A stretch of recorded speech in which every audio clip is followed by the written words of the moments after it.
The fluorescent lights of the hospital's emergency waiting room buzzed like angry wasps, casting everything in a sickly yellow glow that made even the healthiest person look half dead. I sat hunched in a plastic chair that had seen better decades, my scrubs still damp with coffee I'd spilled during the morning rush, my hair escaping its messy bun in wild tendrils that stuck to my sweaty neck. The air reeked of antiseptic, old magazines, and the particular desperation that clung to places where people waited for news they didn't want to hear. I'd been on my feet for 16 hours straight, covering a double shift because Sarah called in sick again, and my lower back screamed with every breath. My eyes burned. My hands trembled slightly, not from caffeine, but from the bone-deep exhaustion that comes when you've pushed yourself past every reasonable limit and then kept going anyway. I was invisible here. Just another nurse in wrinkled scrubs, one of the nameless faces that kept this place running while doctors got the glory and administrators got the paychecks. The ambulance bay doors crashed open, and I barely looked up. Just another night in Chicago's busiest trauma center, but then I smelled it. Expensive cologne, something dark and woody with notes of bergamot, cutting through the antiseptic haze like a knife through fog. Italian leather followed, the soft creak of shoes that cost more than my monthly rent. The air itself seemed to shift, growing heavier, charged with an energy that made the hair on my arms stand up. I lifted my head. He moved through the waiting room like a shark through water, fluid, predatory, utterly out of place among the sick and wounded. Tall, broad-shouldered, wearing a charcoal suit so perfectly tailored it looked painted on. Dark hair swept back from a face that could have been carved from marble, all sharp angles and strong lines. But it was his eyes that caught me, held me frozen in my uncomfortable plastic chair. Dark eyes that missed nothing, sweeping the room with the kind of awareness that spoke of danger, of violence carefully leashed. 2 men flanked him, thick-necked and silent, their hands hovering near their jackets in a way that made my nurse's instinct scream guns. They moved like soldiers, checking exits, watching corners, creating a buffer zone around their charge. The man in the center, because he was clearly the one who mattered, stopped at the intake desk. Even the way he stood commanded attention, weight balanced like a boxer's, ready for violence at any moment. The receptionist actually stammered. "I need to see Dr. Reeves," he said, and his voice was like whiskey and smoke, low and rough and utterly compelling. Now. Not a request. A statement of fact. I should have looked away. Should have minded my own business. Should have kept my head down like I always did. Like I'd learned to do growing up in the foster system. Like I'd perfected during 3 years of nursing school while working 2 jobs. Invisible. Safe. But I was so tired. So fucking tired that my brain had stopped filtering properly. "Dr. Reeves is in surgery," I heard myself say. "He'll be another 2 hours at least." Those dark eyes swung toward me, and I felt the impact like a physical thing. My breath caught. Up close, he was devastating. Not handsome in any conventional way, but compelling, magnetic, with a scar cutting through his left eyebrow and another along his jaw that spoke of a violent past. His gaze pinned me to my chair, and I saw him actually see me for the first time. Those eyes tracking from my exhausted face to my stained scrubs to my worn sneakers. Something flickered across his expression. Surprise, maybe. Interest. "Who are you?" he asked. "Nobody," I said automatically, then winced. "I mean, I'm Emma Ross. I'm a nurse here." "Emma." He said my name like he was tasting it, rolling it around in his mouth. "What happened to Dr. Reeves? Multi-car pileup on the Dan Ryan. 3 critical patients in the OR." I stood up, swaying slightly, and his hand shot out, fast, so fast, to steady my elbow. His touch burned through my thin scrub top, and I jerked back instinctively. "Sorry. Long shift." He didn't let go immediately. His fingers lingered, warm and possessive, and I saw something dangerous flash in his eyes. "Boss," one of his men murmured urgently. "We should go. Too exposed here." The man, boss, apparently, ignored him completely. "When did you last eat?" The question was so unexpected that I actually laughed, a slightly hysterical sound. "I don't." "What does that have to do with anything? Answer me." And God help me, I did. Something in his voice made it impossible not to. "Yesterday morning, I think." Before my shift started, his jaw tightened, a muscle ticking beneath the scarred skin. That's more than 24 hours. Yeah, well. I shrugged, trying for casual and probably failing. Welcome to nursing in America. We're all slowly dying on our feet, but hey, at least we have student loans to keep us company. I was babbling. Exhaustion made me stupid, made my mouth run without my brain's permission. His men looked increasingly uncomfortable, shifting weight, hands definitely on weapons now. But he just kept watching me with those predator's eyes, and I couldn't seem to look away. You need to sit down, he said. Before you fall down. I'm fine. You're swaying. The waiting room tilted sideways. My vision grayed at the edges. Shit. I'd pushed too hard, ignored too many warning signs. My knees started to buckle. Strong arms caught me before I hit the ground. He moved faster than anyone that size should be able to move, sweeping me up against a chest that felt like warm steel. That expensive cologne surrounded me, mixed with something uniquely him. Gunpowder and mint and danger. My cheek pressed against silk and muscle, and I felt his heart beating. Slow and steady. Completely calm despite the chaos. I've got you, he murmured, and the words vibrated through me. When was the last time someone took care of you, Emma? Never. The answer was never. But I couldn't say that. Couldn't admit how pathetically alone I was in this city of millions. So I did something incredibly stupid instead. I wrapped my arms around his neck and held on. Just hug me for a second, I whispered against his shoulder. Too tired to care about propriety or consequences, or the fact that this man radiated danger like other people radiated heat. Please. I didn't know what I needed. Comfort. Warmth. Proof that I existed. That someone could see me. Really see me. Even for a moment. He went completely still. I felt it. Felt every muscle in his body lock down. Felt the sudden tension in his men. Felt the waiting room itself seem to hold its breath. His arms tightened around me fractionally, carefully, like I was something fragile that might shatter. Boss, one of the guards started. Quiet, he said, and the single word carried absolute authority. He held me. Right there in the emergency waiting room, in front of God and everyone, this dangerous stranger held me like I was precious. One large hand cupped the back of my head, fingers threading through my hair, and the other spread across my lower back, supporting my weight effortlessly. He smelled like money and violence and something darker, something that should have terrified me. It didn't. For those few seconds, I felt safe. Safer than I'd felt since I couldn't remember. Since before my parents died, maybe. Since before the foster homes and the survival and the endless, grinding loneliness of trying to make it in a world that didn't give a damn if you lived or died. What's your full name? He asked quietly, his breath warm against my temple. Emma Caroline Ross. I was so tired. So tired. Why? Just curious. His hand moved in my hair. Where are you Gentle, from, Emma Caroline Ross? Tender. Nowhere. Everywhere. I should pull away. I knew I should pull away, but his heart beat steady beneath my ear, and his arms were so warm, and I was so cold. Always so cold. Foster kid. Aged out at 18. Nursing school on scholarships and spite. No family? Not anymore. Something in his chest rumbled, not quite a growl, but close. How old are you? 23. You? Old enough to know better. There was dark amusement in his voice now, but apparently not old enough to be smart. I finally pulled back, or tried to. His arms loosened but didn't release me completely, keeping me steady on my feet. We were too close, his face inches from mine, and I could see gold flecks in those dark eyes. Could see the exact moment something shifted in his expression. Possession. That's what I saw. Raw, hungry possession. It should have scared me shitless. Instead, my traitorous body went warm all over. I started. Emma Ross. A security guard appeared at my elbow, young and nervous. Dr. Chen needs you in trauma 2. Stat.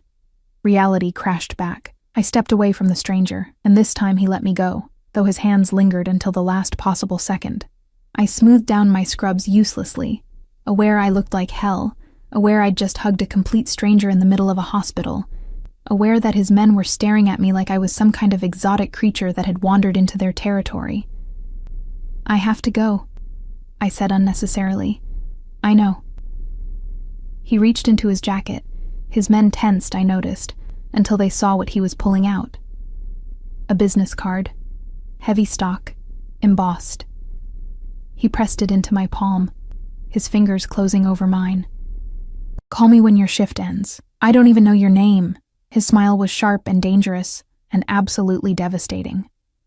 Dante. Dante Castellano. The name meant nothing to me. Should it? His men exchanged looks that suggested it definitely should. "Okay," I said, because my brain had apparently stopped working entirely. "Dante. Emma Ross." The security guard sounded panicked now. "They need you now." I turned and ran, the business card clutched in my fist, my heart hammering against my ribs. I didn't look back. Couldn't. If I looked back, I'd see those dark eyes watching me, and I'd do something even stupider than I'd already done. I made it to Trauma 2, scrubbed in, focused on the GSW patient bleeding out on the table, but my mind kept drifting back to expensive cologne and dangerous hands and the way he'd held me like I mattered. It was only later, during my break at 3 a.m., that I Googled his name. The results made my blood run cold. Dante Castellano, head of the Castellano crime family. Suspected in 17 murders, though nothing had ever stuck. Controlled most of Chicago's South Side, with fingers in everything from construction to politics. Dangerous, ruthless, untouchable. And I'd hugged him. Asked a Mafia boss to hold me. The business card felt like it was burning a hole in my pocket. I should throw it away. Block the number. Forget this ever happened. Instead, at 6 a.m., when my shift finally, mercifully ended, I found myself in the parking garage, staring at my ancient Honda Civic with its rusted bumper and check engine light that had been on for 6 months. Dawn was breaking over the Chicago skyline, painting everything in shades of pink and gold. My phone buzzed. Unknown number. "Did you eat yet?" I should have been terrified, should have called the police, should have done literally anything except what I did. I texted back, "No." The response was immediate. "Where are you?" "Hospital parking garage. Level 3. Stay there." 10 minutes later, a black SUV with tinted windows pulled up beside my car. The back door opened. Dante Castellano looked at me from the leather interior, still wearing that perfect suit, still radiating danger. "Get in, Emma," he said quietly. "Let me feed you." I thought about my empty apartment, my student loans, my bone-deep loneliness. The way he'd held me like I was something worth protecting. I got in. The door closed behind me with the solid thunk of expensive engineering. And as the SUV pulled away, I realized I'd just made a choice that would change everything. I just didn't know how much, not yet. But I would. God, I would. The SUV's interior smelled like leather and wealth, a world away from my car's perpetual scent of old French fries and desperation. Dante sat across from me in the spacious back seat, one arm draped casually along the top of the leather, his dark eyes tracking every micro-expression that crossed my face. The driver was silent, separated from us by a privacy screen. One of his guards sat in the passenger seat. I could see the back of his thick neck, the way his head moved constantly, scanning, watching. "Seatbelt," Dante said, and I realized I'd forgotten to put it on. My hands shook slightly as I fumbled with the buckle. Adrenaline was catching up with exhaustion, making my fingers clumsy. He leaned forward without warning, his hands covering mine, warm and steady and sure. He clicked the seatbelt into place himself, his face inches from mine, close enough that I could see the individual lashes framing those dangerous eyes. "Thank you," I whispered. "You're trembling." He didn't move back. "Are you afraid of me, Emma?" I should have said yes. Any sane person would have said yes. But exhaustion had stripped away my filters, left me raw and honest. "I don't think so. I should be, shouldn't I?" Something dark and satisfied flickered across his expression. "Probably." He finally sat back, giving me space I wasn't sure I wanted. But I'm glad you're not. The SUV moved smoothly through Chicago's early morning streets. Through the tinted windows, I watched the city wake up.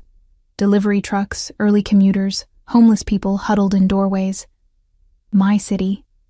The place I'd struggled to survive in for 5 years, fighting for every inch of ground. Where are we going? I asked. Somewhere safe. He pulled out his phone, typed something with quick, efficient movements. Somewhere you can eat without being interrupted. I have to sleep sometime. I work again tonight. His jaw tightened. Tonight? You just worked a double. Short-staffed.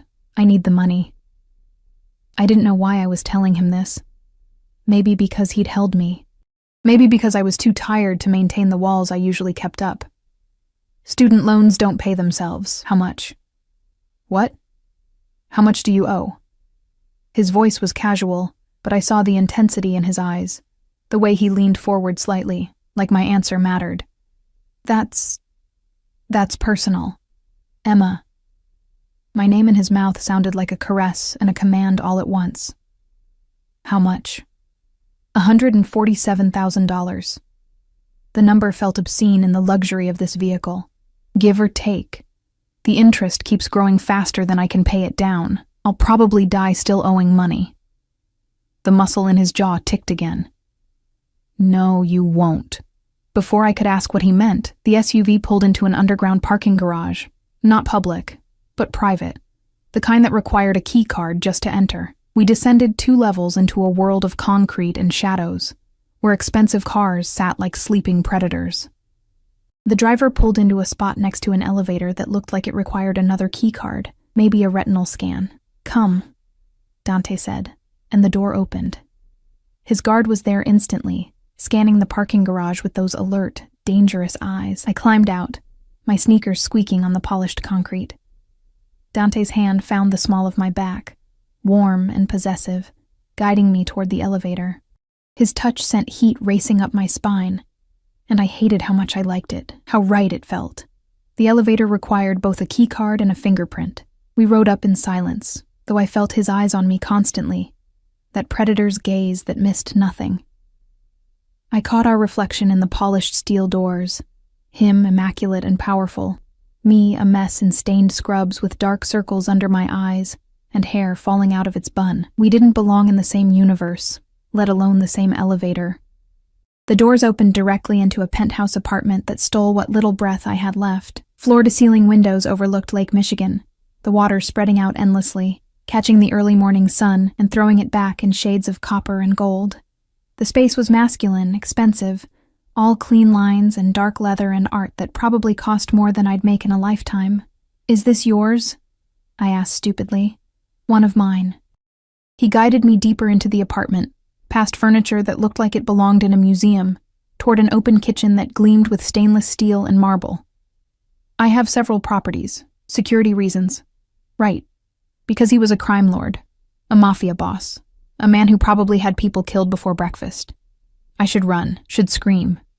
Should do literally anything except stand here in his kitchen watching him shrug off his suit jacket and roll up his sleeves, revealing forearms corded with muscle and marked with scars. Sit, he said, pointing to a bar stool at the massive marble island. I sat. My body was past the point of arguing with direct commands. He moved around the kitchen with surprising efficiency, pulling ingredients from a refrigerator that looked like it cost more than my car. Eggs, butter, bread, cheese. His hands were quick and sure, no wasted movement, and I found myself mesmerized by the casual domesticity of it. This dangerous man making me breakfast. You cook? I asked. My mother insisted all her children learn. A small smile touched his lips, there and gone. Said a man who couldn't feed himself was no man at all. Is she still around? No. The word was flat, final.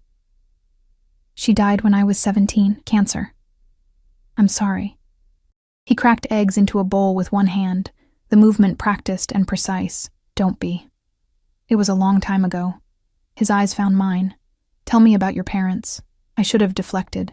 Should have kept my walls up, but something about him, the way he'd held me, The way he looked at me like I was the only person in the world made me want to talk. Car accident. I was 8. The words came out flat, matter of fact, the way they always did. Drunk driver. They died on impact, or so they told me. I went into the system after that, foster homes. I shrugged. You know how that goes? No. He added butter to a pan, the sizzle loud in the quiet kitchen. I don't. Tell me. So I did. I told him about the first family who only wanted the check, the second who had too many kids already and no time for one more, the third where the dad had hands that wandered. I told him about learning to be invisible, to take up no space, to survive on scraps and willpower, about aging out at 18 with nothing but a garbage bag full of clothes and a determination to be something more than another statistic. He listened while he cooked, his face impassive, but his hands growing rougher with the ingredients, cracking the eggs harder than necessary, whisking with barely contained violence. The family with the father, he said quietly, dangerously. What was his name? It doesn't matter. That was 10 years ago. His name, Emma. The way he said it made my stomach clench with something that wasn't quite fear. Richard Morrison. But I only stayed there 3 months before they moved me. It's fine. I'm fine. You're not fine. He plated the eggs, perfectly fluffy omelets with cheese and herbs I couldn't identify. Set one in front of me with toast that looked homemade.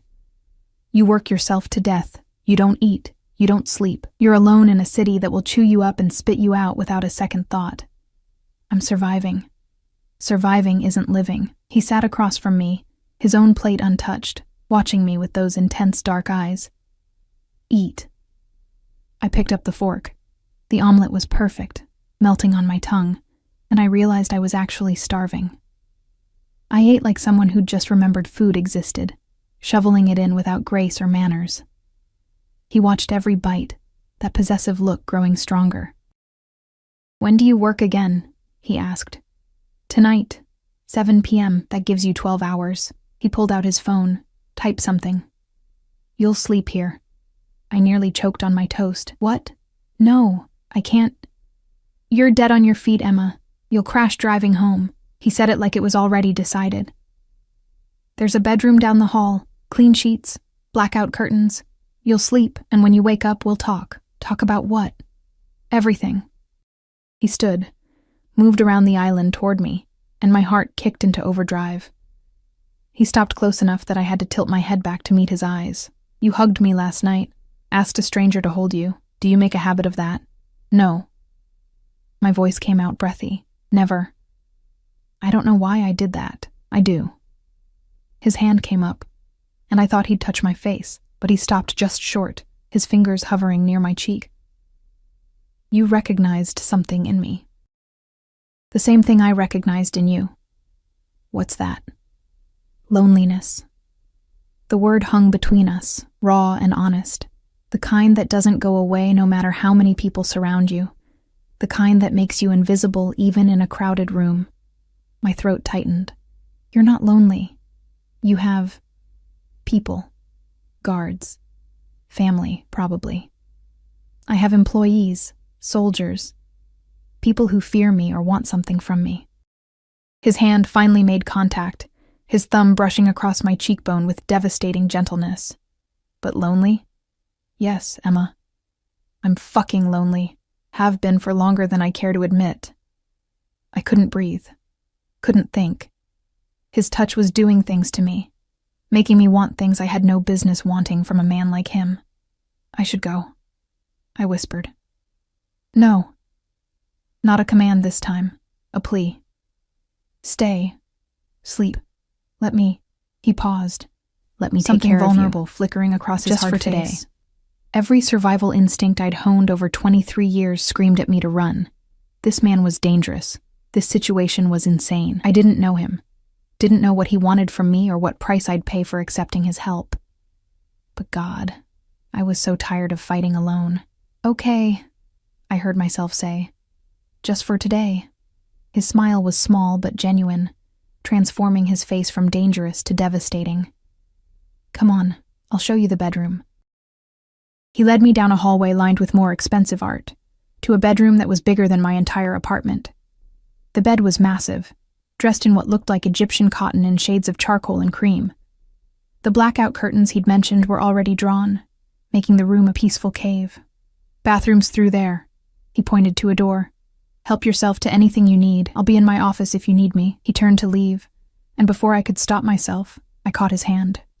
He froze, looking down at where my small hand gripped his larger one.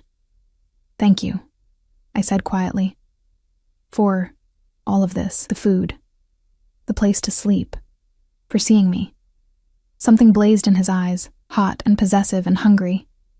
He lifted my hand to his lips, pressed a kiss to my knuckles that sent electricity shooting up my arm. "I see you, Emma Caroline Ross. Believe that." Then he was gone, closing the door quietly behind him, and I was alone in a Mafia boss's penthouse bedroom, wondering what the hell I'd gotten myself into. I used the bathroom, marble and gold fixtures, and a shower that probably had better water pressure than my entire apartment building. Found a t-shirt in the closet that smelled like him, like danger and expensive cologne. Put it on because my scrubs were disgusting and I was too tired to care about boundaries.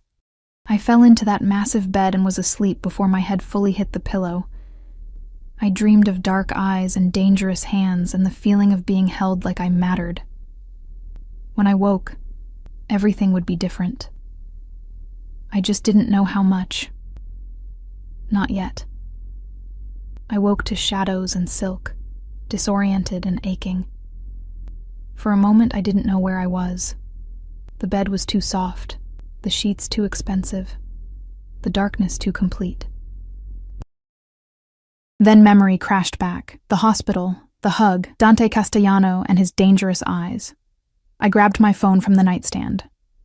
4:47 p.m. I'd slept for almost 9 hours straight, the kind of deep, dreamless sleep I hadn't experienced in months.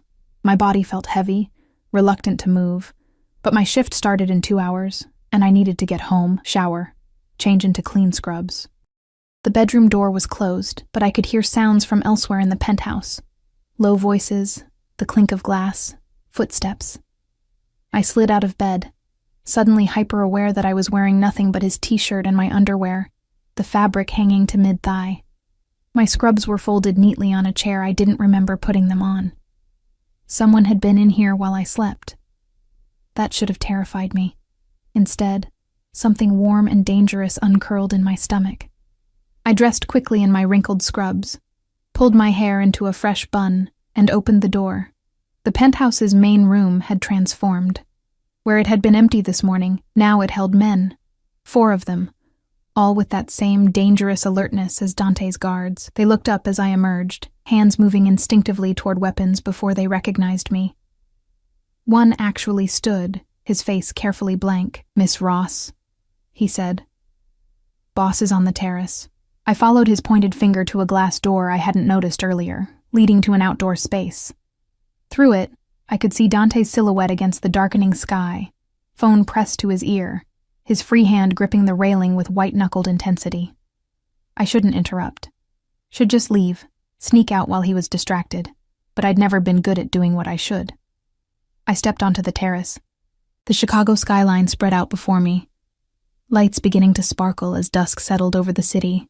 The air was cool, carrying the scent of the lake and the distant sounds of traffic. Dante stood at the railing, still in his dress pants and white shirt from this morning, though he'd lost the tie and his sleeves were rolled up.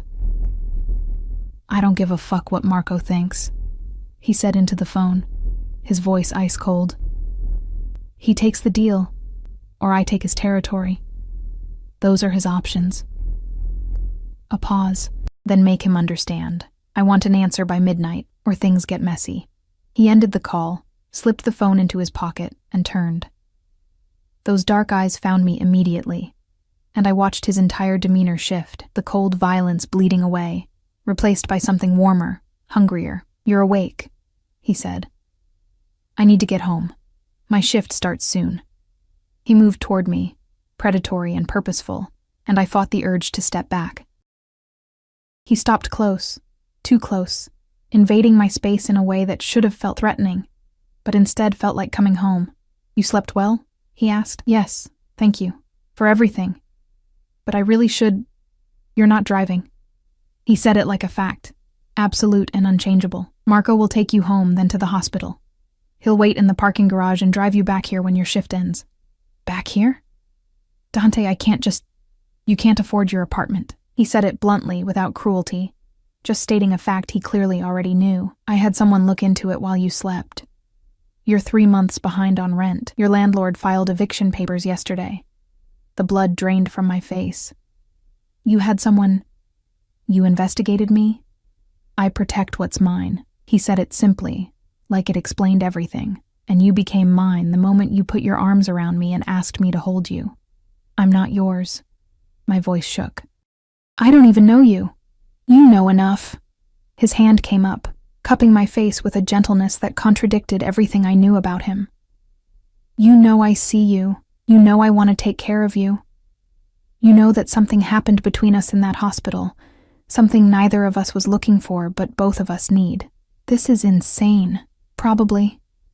His thumb traced my lower lip, and my breath caught. But you're not running. Why is that, Emma? Because I was tired of being alone. Because he looked at me like I mattered.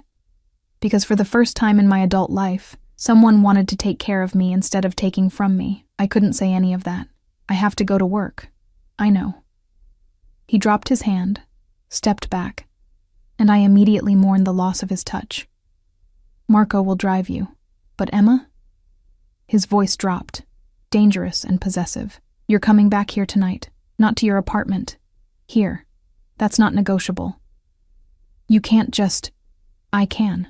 I am. He pulled out his phone, showed me a screen I didn't understand at first. Bank transfers. Numbers with too many zeros. Your student loans are paid. Your rent is current through the end of your lease. Your car is being serviced and will be returned tomorrow, fully repaired. I stared at the screen, my brain refusing to process what I was seeing. That's over $150,000. Pocket change. I can't accept this. I can't. My voice cracked. Why? Why would you do this? Because you're mine now. He said it with such conviction, such absolute certainty. Because I'm going to take care of you, Emma. Whether you think you want it or not, whether it makes sense or not, you fell into my arms asking for comfort. And I'm going to give you everything you've ever needed and more things than you knew to ask for. I don't understand. Tears pricked my eyes, hot and unwelcome. People don't just... This doesn't happen in real life. It does now. He pulled me against his chest, and I went, helpless against the magnetic pull of him. His arms wrapped around me, strong and sure, and I felt that same sense of safety I'd felt in the hospital. You're not alone anymore. Get used to it. I should have fought, should have argued, should have maintained some dignity. Instead, I buried my face in his chest and let him hold me while I cried. For the relief of not being crushed under debt. For the terror of owing this dangerous man something I couldn't name. For the sheer overwhelming reality that my life had just changed in ways I couldn't begin to understand. I've got you, he murmured into my hair. I've got you, baby. You're safe now. The endearment should have felt wrong. We'd known each other less than 24 hours. But it didn't. It felt right, inevitable, like we'd been moving toward this moment since before we met. Eventually, I pulled back, wiping at my face with shaking hands. I have to work. I know. He smoothed my hair back from my face with gentle hands. Go. Marco will take care of you. But Emma? His expression turned serious, deadly. If anyone at that hospital gives you trouble, if anyone makes you feel unsafe or disrespected, you tell me immediately. Understood? Dante. Understood? The command in his voice made me shiver. Yes, good girl. The praise made heat pool low in my belly. Now go, before I decide to keep you here instead. Marco drove a different SUV, equally black, equally bulletproof looking. He was polite, but silent, his eyes constantly scanning the streets as we headed toward my apartment building. I'd given him the address reluctantly, embarrassed by the neighborhood, the peeling paint on the building's facade, the broken security door. He didn't comment, just pulled up to the curb. I'll wait here, Miss Ross. Take your time. My apartment looked even more depressing than usual after spending the day in Dante's penthouse. The studio was barely 400 square feet, the furniture was secondhand, and the radiator clanked like it was possessed. But it was mine, bought with my own money, survived in through my own grit. Except it wasn't mine anymore, was it? Dante had paid my rent, paid my loans, made me dependent on him with the stroke of a pen. I should have been angry, should have felt trapped. Instead, I felt lighter than I had in years. I showered quickly, changed into clean scrubs, grabbed my bag. As I locked the door behind me, I wondered if I'd ever sleep here again. Marco was exactly where he'd said he'd be. He drove me to the hospital in silence, pulling up to the employee entrance at exactly 6:55 p.m. "I'll be in the parking garage level 3. When you're ready, Miss Ross," he said. "You're just going to wait for 12 hours? Boss's orders." He said it like that explained everything. Maybe it did. I walked into the hospital in a daze, my mind spinning. Sarah was at the nurse's station, looking harried as usual, her blonde hair escaping its ponytail. "Emma, thank God, we're slammed tonight." Then she really looked at me. "Holy shit, you actually slept. You look almost human." "Gee, thanks. I'm serious. What happened? You meet a guy or something?" She said it jokingly, but I felt my face heat. "Or something," I muttered. "Oh my God, you did. Tell me everything. Is he hot? Where'd you meet him?" "Sarah, we're about to start shift." "Emma Ross?" A different voice, male, annoyed. "Dr. Morrison, no relation to the Foster family, thank God," stood behind me with a chart. "I need you in Trauma 1, now, GSW to the abdomen, bleeding out." Work swallowed me whole after that. The shift was brutal. 3 more GSWs, 2 overdoses, 1 cardiac arrest we lost despite everything we tried. By 3 a.m., I was running on fumes again. But this time there was a difference. Every time I flagged, I thought about the penthouse waiting for me. About Dante's arms. About not being alone. It kept me going. At 4 a.m., during a rare lull, I checked my phone. 7 missed calls from an unknown number. 3 texts. "Did you eat dinner? Emma. Answer me. Marco says you haven't taken a break in 6 hours. Go eat something. Now."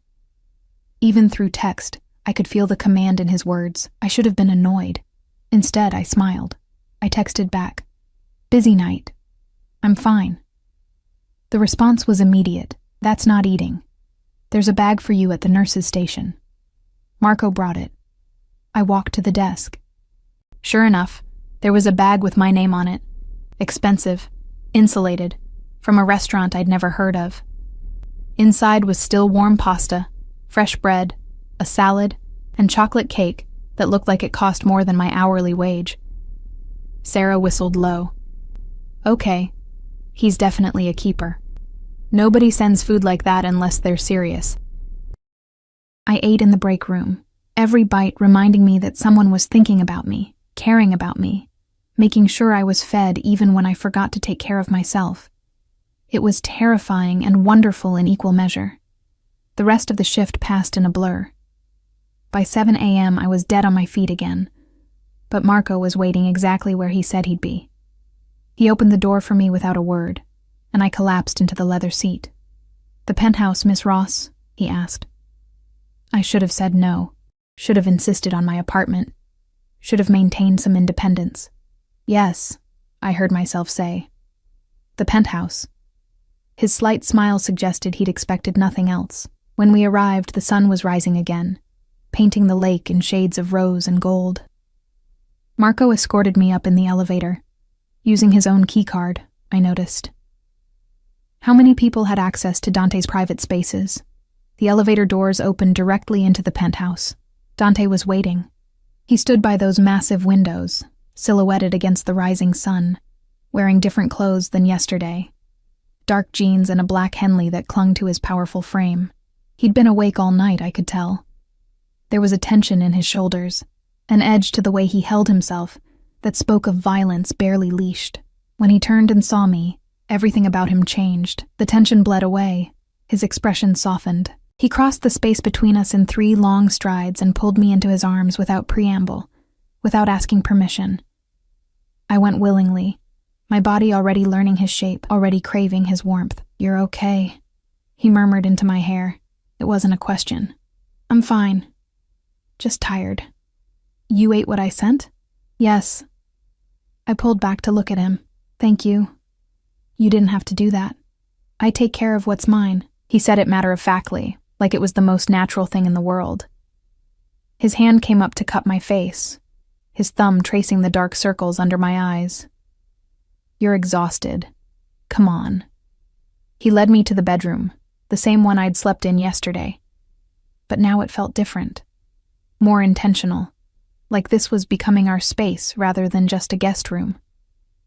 He sat me on the edge of the bed and knelt in front of me, unlacing my sneakers with gentle, efficient movements. "Dante, I can... let me..." His eyes flicked up to mine, dark and intense. "Let me take care of you." So I did. I let him remove my shoes, let him help me out of my scrubs, his movements clinical, respectful, even though I saw the heat in his eyes. He handed me one of his shirts again, turned his back while I changed, and when I was ready, he pulled back the covers and guided me into bed. "Sleep," he commanded softly. "I'll be here when you wake up. You don't have to. Emma." My name was a warning and a promise. "I'm not going anywhere. Sleep." I wanted to argue, wanted to maintain some independence, some control over this situation that was spiraling into something I didn't understand. But exhaustion won. My eyes were already closing as my head hit the pillow. The last thing I felt was his lips pressing against my forehead, gentle and possessive. "Mine," he whispered. "Fucking mine." I slept. When I woke this time, it was late afternoon again, the room still dark behind the blackout curtains. But I wasn't alone. Dante sat in an armchair he'd pulled close to the bed, his laptop open on his knee, his face illuminated by the screen's glow. He was working, but his free hand rested on the bed near my pillow, close enough to touch, like he couldn't bear to be completely separate from me even while I slept. "Hey," I said, my voice rough with sleep. His head snapped up immediately, the laptop forgotten. "Hey yourself, how do you feel?" "Better." I sat up, and his shirt, because that's what it was now, his shirt that I wore to sleep, slipped off one shoulder. His eyes tracked the movement, darkening with hunger he didn't try to hide. "What time is it?" 4:30. "You slept about 9 hours again." He closed the laptop, set it aside, and moved to sit on the edge of the bed. Close. Too close. Not close enough. "Your shift doesn't start until 7 tonight. You have time." "Time for what?" "To talk." His hand found mine, threading our fingers together. The gesture was intimate, possessive, and sent warmth racing up my arm. "About what happens now." My stomach clenched. "Dante, you can't keep working these doubles, Emma. You're destroying yourself. I need the money." "No, you don't. Not anymore." He said it gently, but firmly. "Your loans are paid. Your rent is paid. You don't have any financial pressure anymore. So what? I just quit? Become dependent on you?" The words came out sharper than I intended. "I'm not some kept woman, Dante. I worked too hard to get where I am. I'm not asking you to quit." His thumb traced circles on the back of my hand. "I'm asking you to stop killing yourself. Work normal shifts. Take care of yourself. Let me help you." "Why?" The question burst out of me, raw and desperate. "Why do you care? You don't even know me." "This is insane. We met 2 days ago, and you're talking like we're what?" He leaned closer, his eyes intense. "Like you're mine? Like I'd burn down the entire city before I let anything hurt you? Like I've been waiting my whole life for someone to look at me the way you did in that hospital?" "That's insane," I whispered. "Probably." His other hand came up to cup my face. "But that doesn't make it less true. I'm 34 years old, Emma. I've spent the last 16 years building an empire, taking what I want, destroying anyone who gets in my way. And in all that time, no one has ever looked at me like I was just a man, someone worth holding. Someone's safe. You're not safe. My voice shook. You're dangerous. You're a criminal. You probably kill people. I do. He didn't flinch from the truth. I've killed 17 men personally, ordered the deaths of dozens more. I deal in violence and fear and control. I'm not a good man, Emma. I won't pretend to be. I should have run. Should have been horrified. Should have called the police. Instead, I asked, why did you kill them? Something flickered in his eyes. Surprise, maybe. Respect. Because they threatened my family, my territory, my people. In my world, you protect what's yours or you lose everything. And now I'm yours? I couldn't keep the tremor from my voice. Yes. Simple. Absolute. From the moment you asked me to hold you, you became mine, and I protect what's mine, Emma. Always. I don't understand this. Tears pricked my eyes again. I don't understand how this happened, or what you want from me, or why I'm not terrified right now. You're not terrified because you feel it too. He leaned forward until our foreheads touched, his breath warm against my lips. This thing between us, this recognition. You're just as lonely as I am. Just as tired of fighting alone. Just as desperate for someone to see you. He was right. God help me, he was right. What if I hurt you? I whispered. What if I'm not enough? What if you wake up one day and realize I'm just some broke nurse with nothing to offer? His laugh was low and dark. Emma, baby, you have no idea what you are, do you? His hands framed my face, forcing me to meet his eyes. You're everything. You're light in a world that's been dark for so fucking long. You're softness where there's only been violence. You're mine, and I'm never letting you go. Dante. He kissed me. It wasn't gentle, wasn't tentative. It was claiming, possessive, hungry, his mouth moving against mine with devastating certainty. His tongue traced the seam of my lips, and I opened for him, helpless against the onslaught. He tasted like coffee, and danger, and something uniquely him that made my head spin. I should have pushed him away, should have maintained some boundaries. Instead, I kissed him back, my hands fisting in his shirt, pulling him closer. He groaned against my mouth, a sound that was pure male satisfaction, and shifted us so I was beneath him on the bed, his weight pinning me down in the most delicious way. Mine, he growled against my lips. Say it. Say you're mine. I don't. His teeth found my lower lip, biting gently, and I gasped. God, Dante. Say it, Emma. Yours. The word fell from my lips, inevitable as gravity. I'm yours. The sound he made was almost animalistic. His hand slid under his shirt that I wore, finding bare skin, and I arched into his touch, desperate for more.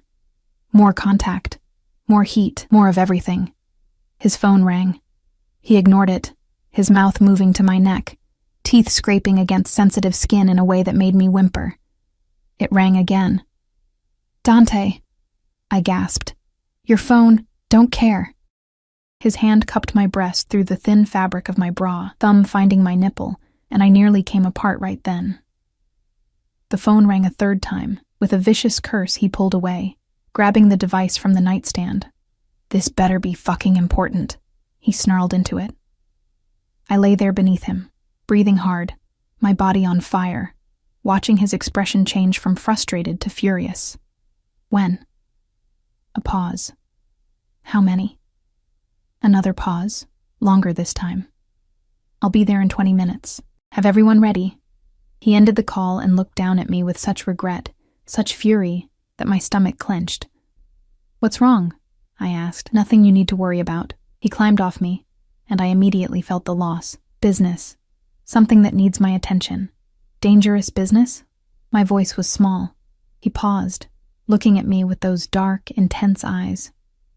Potentially. But I've been handling dangerous business for 16 years. I'm not going anywhere, Emma. I promise you that. He helped me sit up, pressed a kiss to my forehead that felt like a brand. Stay here. Marco will be outside if you need anything. I'll be back as soon as I can. How long? A few hours. Maybe more. His jaw tightened. There's food in the kitchen. Anything you want is yours, but Emma? His voice dropped, commanding. You don't leave this penthouse. Not until I get back. Understood? Am I a prisoner? You're protected. He cupped my face, forcing me to meet his eyes. Someone's been asking questions about you.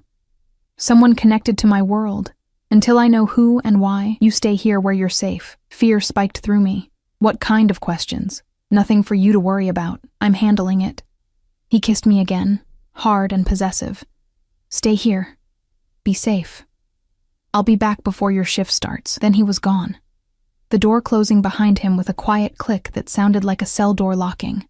I sat on the bed in his shirt, my lips still swollen from his kisses, my body still aching for his touch, and wondered what the hell I'd gotten myself into. Hours passed. I explored the penthouse, carefully, guiltily, like I was trespassing even though he'd told me everything was mine. The kitchen was fully stocked with food I didn't know how to prepare. The living room had a view that never stopped being breathtaking. There was a study with floor-to-ceiling bookshelves, and I found myself drawn to it. The books surprised me. Not business texts or crime novels, but literature, poetry, philosophy. A worn copy of The Count of Monte Cristo, with notes in the margins in handwriting I recognized as Dante's. I was curled up on the leather sofa in his study, reading his annotated copy of Dumas, when I heard voices from the main room. Sure she's the right play, boss? A male voice, unfamiliar. She's a nobody. No connections, no family. Using her as bait is, she's not bait. Dante's voice, cold as winter. She's off limits. Make sure everyone understands that. But if Vitale thinks, I don't give a fuck what Vitale thinks. Emma is mine. Anyone who touches her, anyone who even looks at her wrong, I'll gut them personally. Are we clear? Crystal, boss. I sat frozen on the couch, the book forgotten in my lap. Bait? Vitale? What the hell was happening? The door to the study opened. Dante stood there, still in his jeans and Henley, but now there was blood on his hands, not a lot. Just smears across his knuckles, like he'd hit someone. Hard. His eyes found me, tracked to the book in my lap, and something softened in his expression. You're reading my books, he said. I'm sorry, I shouldn't have. I like it. He crossed to me, sat on the edge of the couch, close enough to touch. What do you think? I think Edmond Dantes was consumed by revenge. I looked at the blood on his hands. I think it destroyed him even as he destroyed his enemies. Maybe. Dante followed my gaze to his knuckles. Or maybe revenge was all he had left. Maybe it was the only thing keeping him alive. Is that what you are? I asked quietly. Consumed by revenge? I was. He reached for my hand, and I let him take it despite the blood, despite everything. Before you. Now. Now I have something else to live for, Dante. That man said. You heard that. It wasn't a question. Who's Vitale? Why would he? Vitale is a problem I'm handling. His grip on my hand tightened. He's been moving against my territory, trying to gain ground. Somehow he found out about you. My blood ran cold. How? I don't know yet, but I will. The promise in his voice was terrifying.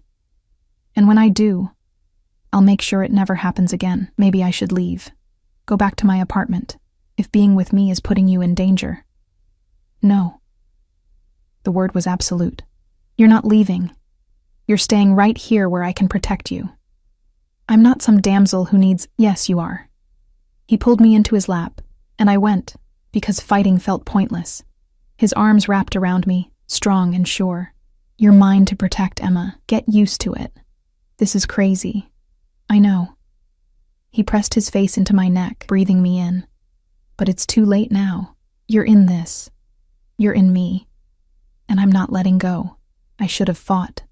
Should have maintained some independence.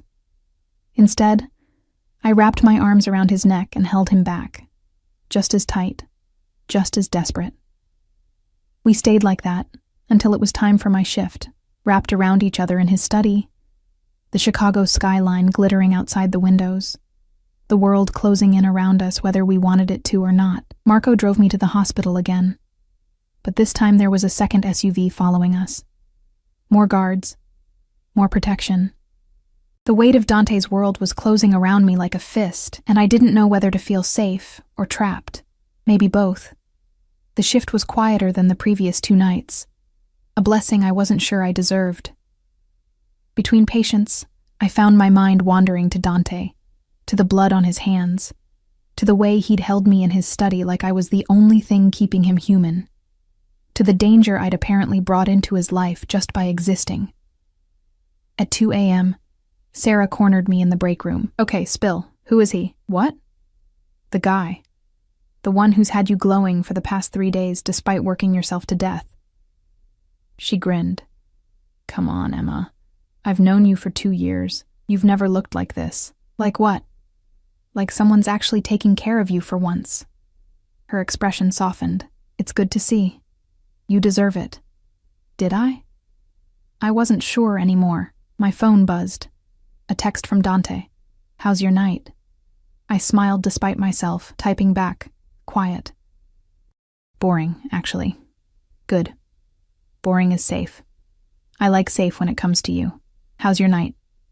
A longer pause this time. Then, handled. Don't worry about it. Which meant violent. Which meant someone had probably gotten hurt because of me, because of whatever threat this Vitale represented. Earth to Emma? Sarah waved a hand in front of my face. "You're doing it again. That dopey smile thing. Shut up," I muttered. But I was still smiling. The rest of the shift crawled by. By 7 a.m., I was ready to collapse again, my body running on fumes despite the better sleep I'd been getting. But Marco was waiting, patient and professional, and when we arrived at the penthouse, Dante was there. He looked like he hadn't slept at all. His jaw was shadowed with stubble, his eyes rimmed with red, and there were new bruises on his knuckles. But when he saw me, his entire face transformed.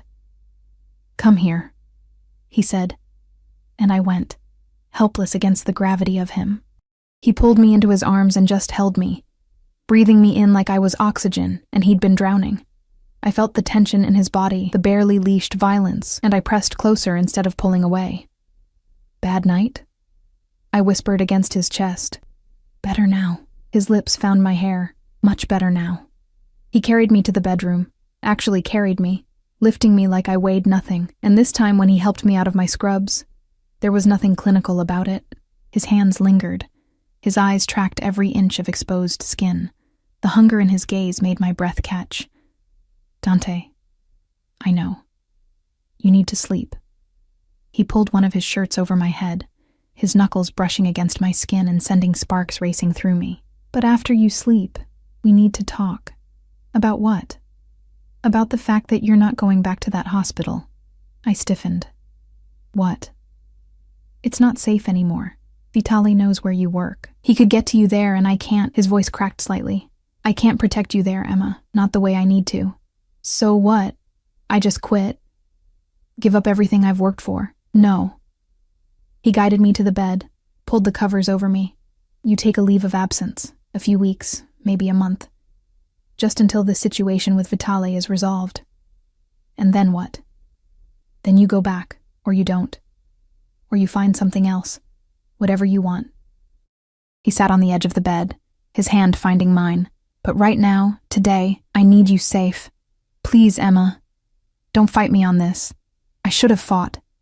Should have insisted on my independence, my career, my life. But I saw the fear in his eyes. Real fear. Raw and honest. And I couldn't do it." "Okay," I whispered. "A few weeks. Just until it's safe." The relief that crossed his face was devastating. He leaned down and kissed me, soft and sweet and grateful. "Thank you. I'll be right here. Now sleep." And he was. When I drifted off, he was sitting beside me.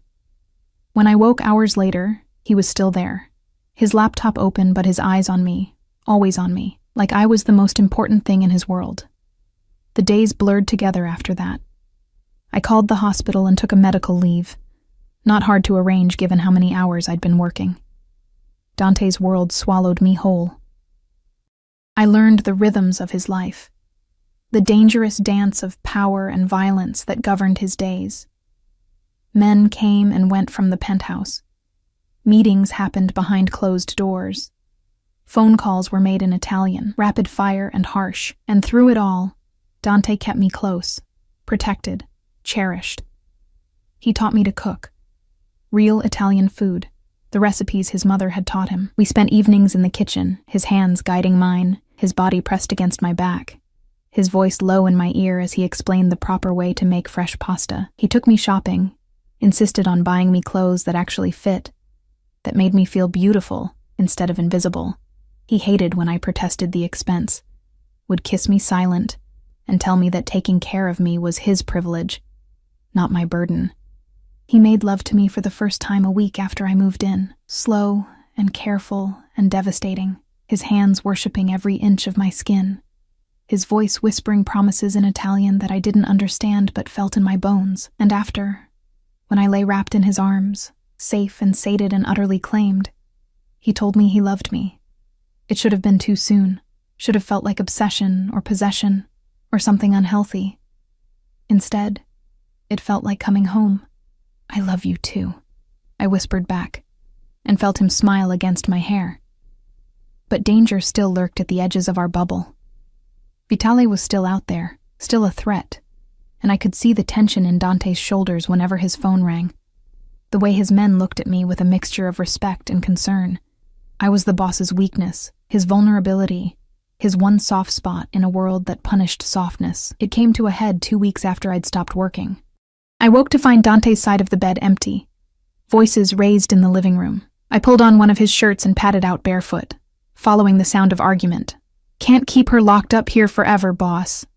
Vitale's just going to keep pushing until..." "Until what?" Dante's voice was ice. "Until I give her up? Hand her over? That's never happening, Marcus. Never. I'm not saying give her up. I'm saying use her. Draw Vitale out. We know he wants her. Wants to use her against you. Let him think he can get to her, and when he makes his move, no." The word was absolute. "Emma is off limits. Find another way." I stepped into the room. 4 men sat around Dante's dining table, all turning to look at me with various expressions of surprise and respect. Dante stood at the head of the table, and the fury on his face when he saw me made me stop in my tracks. "Emma, go back to bed." "No." I crossed my arms. "If this is about me, I deserve to know what's happening. Emma, tell me." I kept my voice steady despite the fear thrumming through me. "Please, tell me the truth." He stared at me for a long moment, jaw tight, then dismissed his men with a sharp gesture. They filed out silently, leaving us alone. "Vitale found out about the foster father," Dante said finally. "Richard Morrison, the one who touched you." My blood ran cold. "How?" "He has people everywhere. And he found out that Dante's jaw clenched. "I had Morrison taken care of. 3 days after you told me about him." "Taken care of?" My voice came out thin. "You mean..." "I mean he'll never touch another child again." No remorse in his voice. No regret. He deserved worse than what I gave him. I should have been horrified. Should have run screaming. Instead, I felt something warm and dark unfurl in my chest. Relief. Satisfaction. Justice. "Vitale is using this," Dante continued. "He's telling the other families that I'm going soft, that I'm making decisions based on emotion instead of business, that I'm compromised, weak. Because of me. Yes." He crossed to me, pulled me into his arms. "But I don't give a fuck what Vitale thinks. You're mine, Emma. Mine to protect, mine to avenge, mine to love. And if that makes me weak, then I'll be weak. But I won't give you up. What if..." I pulled back to look at him. "What if I could help? What if we could use me to..." "No." His hands tightened on my arms. "Absolutely not. You're not bait. You're not a pawn. You're mine. And I protect what's mine. But if it would end this, Emma..." He cupped my face, forcing me to meet his eyes. "Listen to me very carefully. I would burn this entire city to the ground before I let anyone use you. I would walk away from everything I've built, everything I am, before I put you in danger. Do you understand?" Tears pricked my eyes. "I don't want you to lose everything because of me." "You're not listening." His thumb traced my cheekbone. "You are everything. The business, the power, the respect. None of it means shit if I don't have you." You're what I was missing my whole life, Emma. You're what makes all of this worth it. So what do? A slow, dangerous smile crossed his face. We end this. Tonight. I'm done playing defense. It happened fast after that. Dante made calls, issued orders, and his apartment transformed into a war room. Men arrived, more than I'd ever seen before, all armed, all deadly serious. They treated me with careful respect, calling me Miss Ross or ma'am, their eyes always sliding away from direct contact. I was the boss's woman, untouchable, sacred. Dante wanted me to stay in the bedroom, locked away and safe. I refused. If this was happening because of me, I needed to see it through. We compromised. I stayed in his study, surrounded by guards, while he and his men prepared for whatever was coming. At midnight, his phone rang. Castellano, he answered, his voice cold. A pause. Where? Another pause. I'll be there in 30 minutes, alone. He ended the call and looked at me with regret and determination. Vitale wants to meet, just the two of us. He crossed to me, pulled me into his arms. I have to go, baby. Have to end this. Then I'm coming with you. No. Yes. I gripped his shirt. You said I'm yours.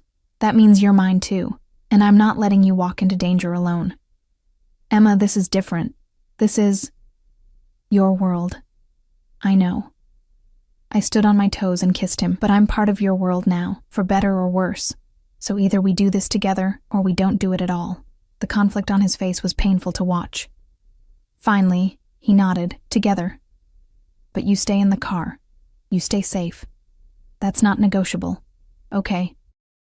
We drove to a warehouse on the south side, the kind of place where bad things happened and bodies disappeared. Marco drove, with 2 more SUVs full of guards following behind. Dante held my hand the entire way, his grip almost painful. If anything happens, he said quietly, if this goes wrong, Marcus will get you out. You run and you don't look back.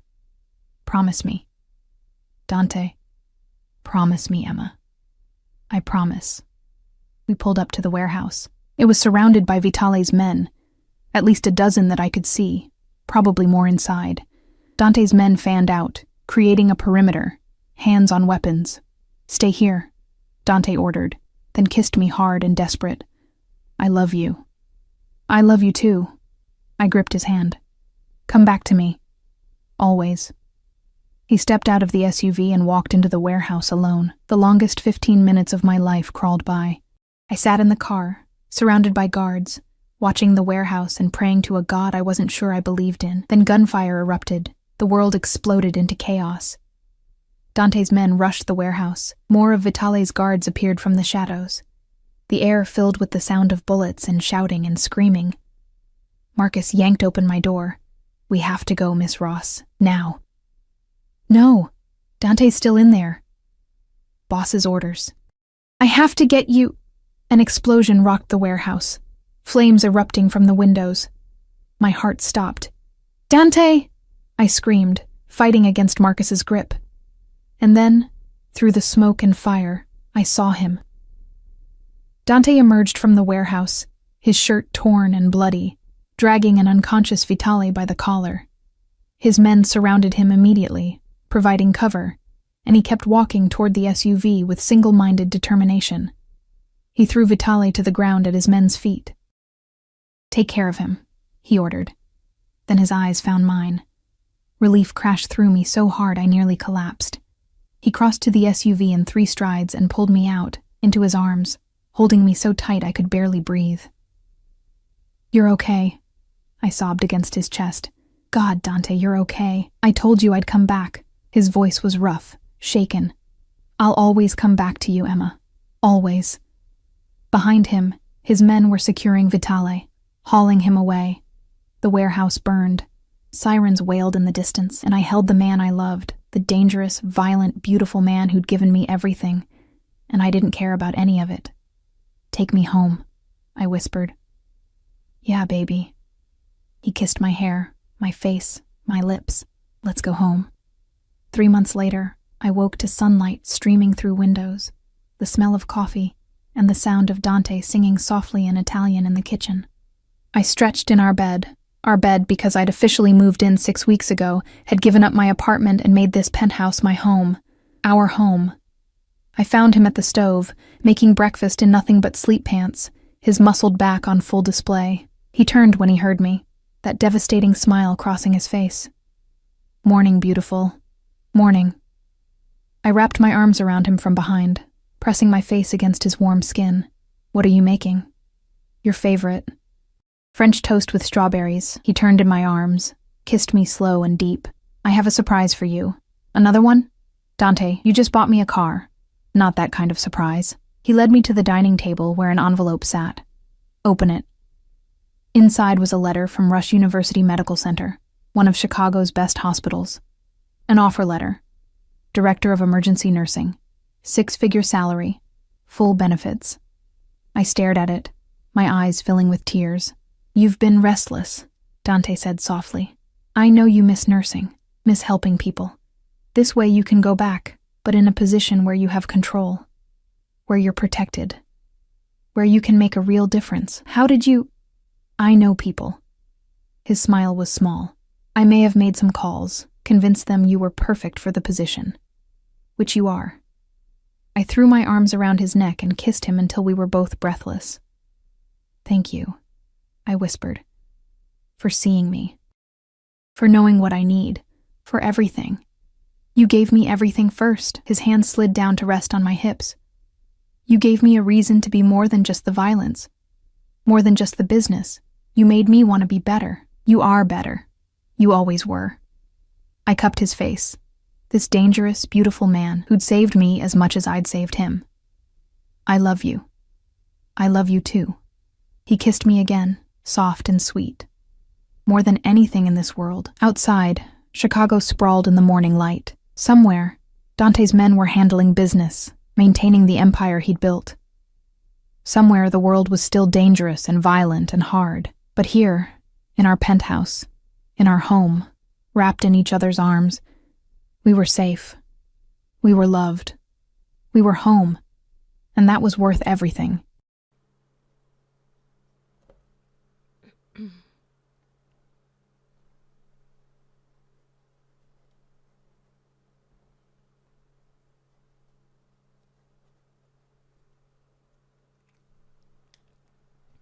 I remember when I was younger, there were times I get really gassy and it was just normal. But then as I got older, I came to the understanding certain food makes me gassy and started avoiding them.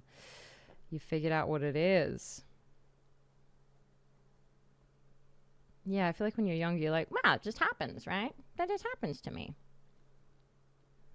And then you start to go, hang on a dang second. I can do something about this. I have the power.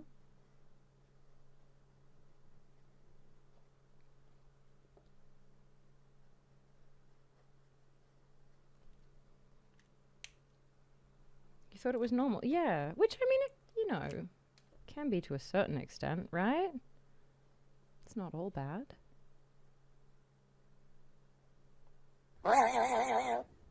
And that's brought someone in.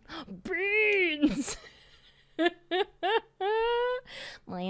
Thank you for the follow, Beans. Dear, that one was good. That was really beautifully timed. Beans, wonderful, wonderful sense of timing on you. Heartburn. Oh, God. Horrible. Horrible. That's the spirit.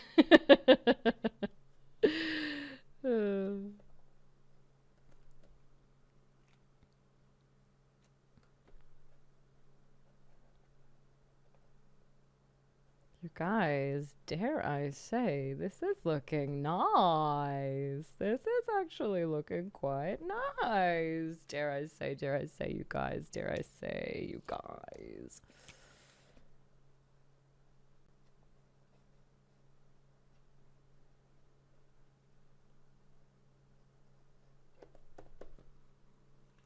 It looks gorgeous. Thanks. She's coming together. Interestingly enough, she is coming together.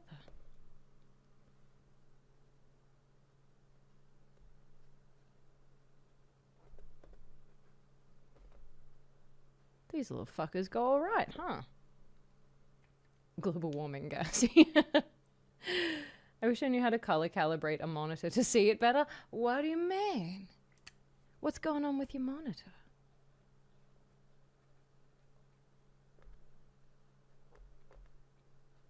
Probably looks good to me, like far away and stuff. I'm like looking at it like this. I'm like, oh yeah, it's fine. But it's always like looking on a screen. It looks nicer. Far away from a distance.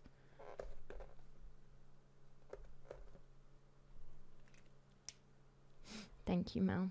You do, dare say. And it is. Also back for a minute to say hello again and to remind you that I adorbs ya. Oh, Mel adorbs ya.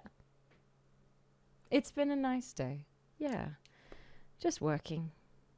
Straight back to it. But pretty decent. I hope you had a nice day.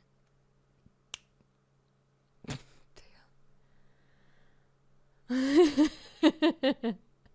Chill with the questions. Thanks, Foxy. It's yeah, it's been interesting playing with the markers. They're different, to be sure. To be sure.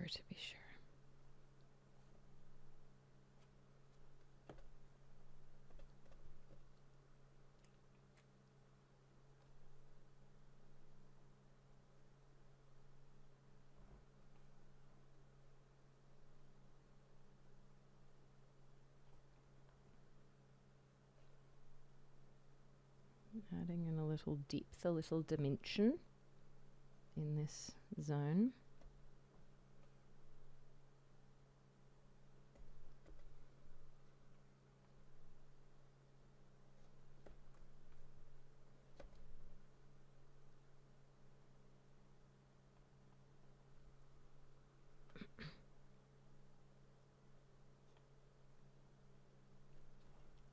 And then few little darker clouds